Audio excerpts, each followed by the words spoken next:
good morning, good noon na, no? Narito ang aking inaanak, di ba?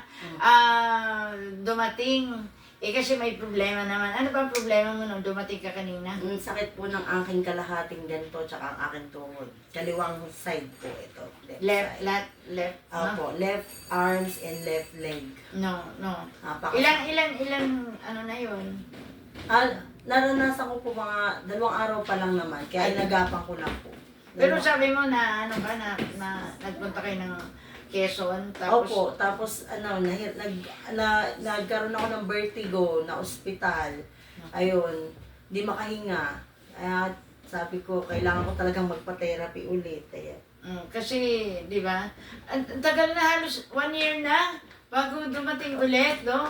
Kaya tingnan mo naman yung katawan na yun, no? Lumubo. Yes, very, very.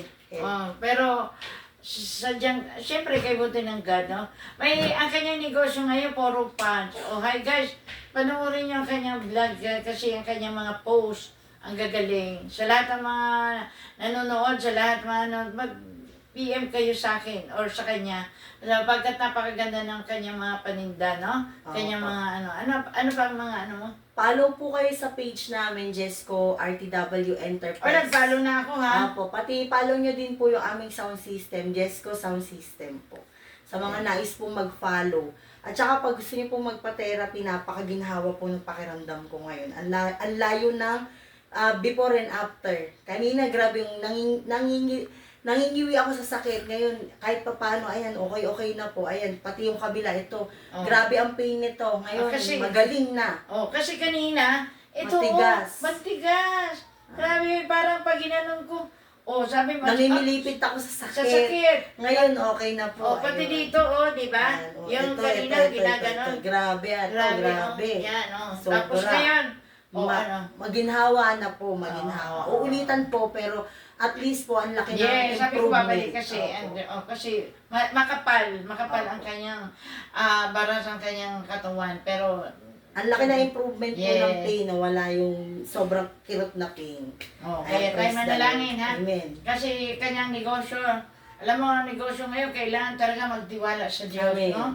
Okay, sa ngalan naman, Anak, Espiritu Santo, Amen. Father God in heaven, thank you so much sa biyayang pinagaling mo, Panginoon, Lord, aking inaanak nito. Patuloy mo siya gabayin patnubay, bigyan sila ng knowledge and wisdom. Lahat ng kanyang negosyo ay iyong pagpalain. At nagtitiwala po kami na hindi mo sila pababayaan. Patuloy mo sundan ng himala at kababalagan. Ang lahat ng kanilang ganarwa, negosyo, bigyan mo sila, Panginoon, ng the best na buyer saan man dako, Panginoon, O Lord, para malawala tayong dakilang pangalan. Uwi siya, malakas, malusog, pinagpala. In Jesus' name, Amen. Amen. Thank you, Lord. Hi, guys. Thank you. Don't forget to like, share, and subscribe. My YT channel, Therapeutic Massage. Get the care that you deserve. Amen. Thank you. God bless us all. Yes. Ayun, lumambot, Kanina, dikit na dikit Grabe, kasi ko kailangan ko talagang pumunta. Hindi ko talaga maiano itong daliri ko. Grabe, laki mo. Kasi, kanina, dikit. Di ba sabi, ouch. Ngayon, yan, lumambot, Kasi dikit yan kanina, mataba na gano'n. Kaya may hot compress, first the Lord. Dapat pala meron tayong ganun talaga sa bahay. Yung katulad ng pang